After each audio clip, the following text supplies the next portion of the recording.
को समझना चाहिए, नीतीश कुमार को भी, उसकी पार्टी के लोगों को भी, और नीतीश कुमार को एक हम्बल जेंटलमैन की तरह से इस बात पे सॉरी फील करनी चाहिए। और हमने तो जो खबर देखी है कि वो डॉक्टर बेटी बिहार में अपना ज्वाइनिंग करने से इनकार कर रही, उसके परिवार वाले उसको मनाने की कोशिश भी कर रहे हैं, तो हमारा सबका भी कहना ये है कि नौकरी उसका अधिकार है, अगर वो सेलेक्ट हुई है तो उसको बिहार छोड़ने की जरूरत क्या है, क्यों वो इस बात से घबरा रही, उसकी गलती क्या है। इन चीजों से गलती करने वाले को शर्माना चाहिए, उसको थोड़ा शर्माना चाहिए।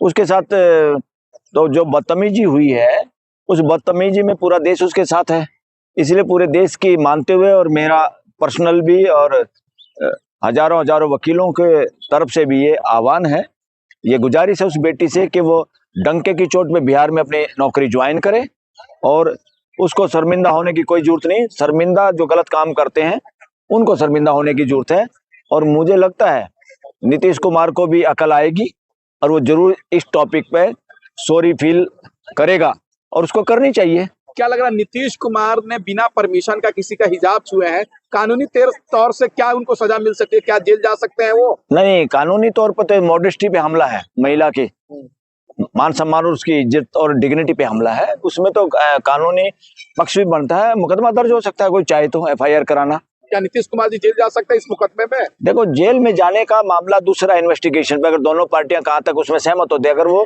उसको लगता है मेरी डिग्निटी पे हमला हुआ है और वो लड़की, वो बेटी जहां तक अगर कॉन्फिडेंट है इस मामले के, उसके साथ गलत हुआ, किसी की भी सजा हो सकती है, उसमें नीतीश कुमार हो, कोई XYZ हो, क्या है। लाडले हैं संजय निषाद, कहते हैं कि अगर कहीं और उंगली कर देते तो मजा आ जाता। हाँ, ठाके लगा रहे थे। नहीं, उसकी भाषा गलत थी, किसी को भी इस तरह की भाषा नहीं बोलनी चाहिए, भाषा पे संयम होना चाहिए। अगर गलती से कोई भाषा निकल गई, भाषा निकलने से क्या मतलब होता है, उससे ये पता चलता है कि उसकी मानसिकता क्या है।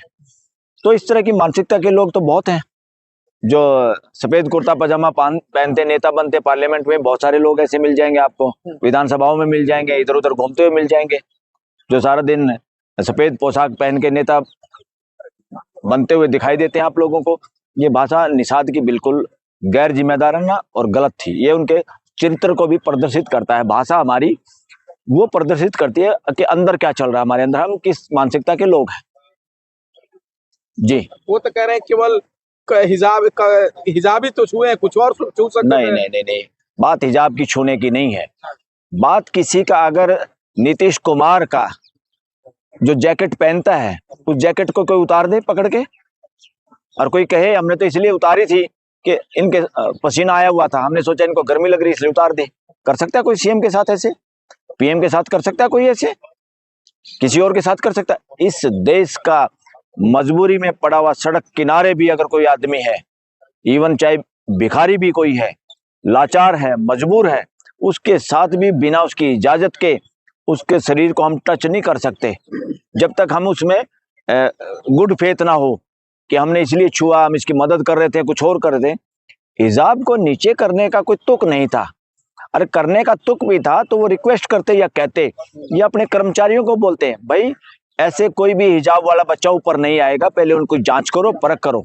कुछ लोग कह रहे हैं ना इसलिए हिजाब नीचे किया, हो सकता है आतंकवादी हो।